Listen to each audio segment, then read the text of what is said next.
Hi everyone, carrying on from our session on Monday, these are some notes for you about the exploration we did using the wall to play around with plank and downward dog. And I'm going to turn my back to you so that you can see my interaction with the wall. So I'm going to begin a good step back from the wall.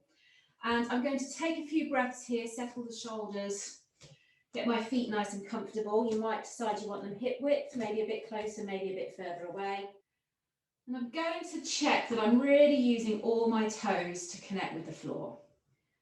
I'm going to bring my heels into connection with the floor and then soften my knees and fold forward. So that's my first pose, my forward fold. It's absolutely fine to have hands on thighs or shins or just dangling.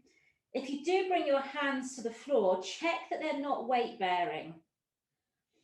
And experiment to notice whether you want your weight equally distributed between toes and heels, or maybe a bit further forwards or backwards. Then we're going to move to our downward dog. So you're going to start to lift up until you can bring your hands to the wall. And then you're going to think hips high, head low.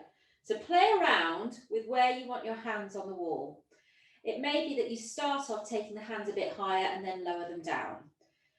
You send your hips back. Again, feel free to bend your knees here. You might like to pick the heels up as well. Once you're settled, start to bring your attention to your hands. I've actually brought mine into fists, which takes a bit less pressure off the wrists. You want to feel like your hands are connecting with the wall and you're getting support for that big stretch through the arms and the shoulders, but they won't be taking very much weight.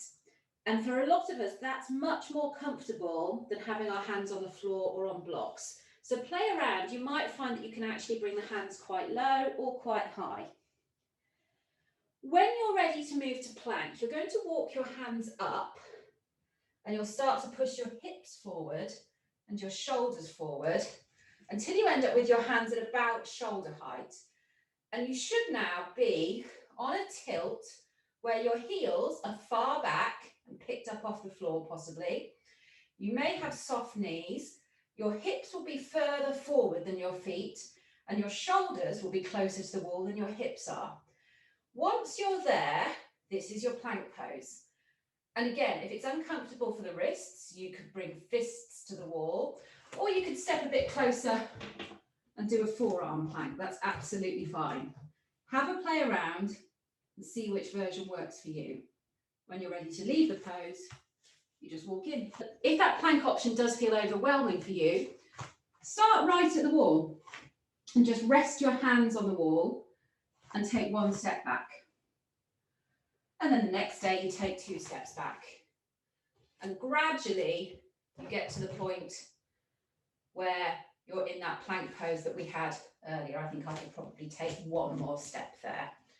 But play around and feel free to come into the pose from lots of different angles.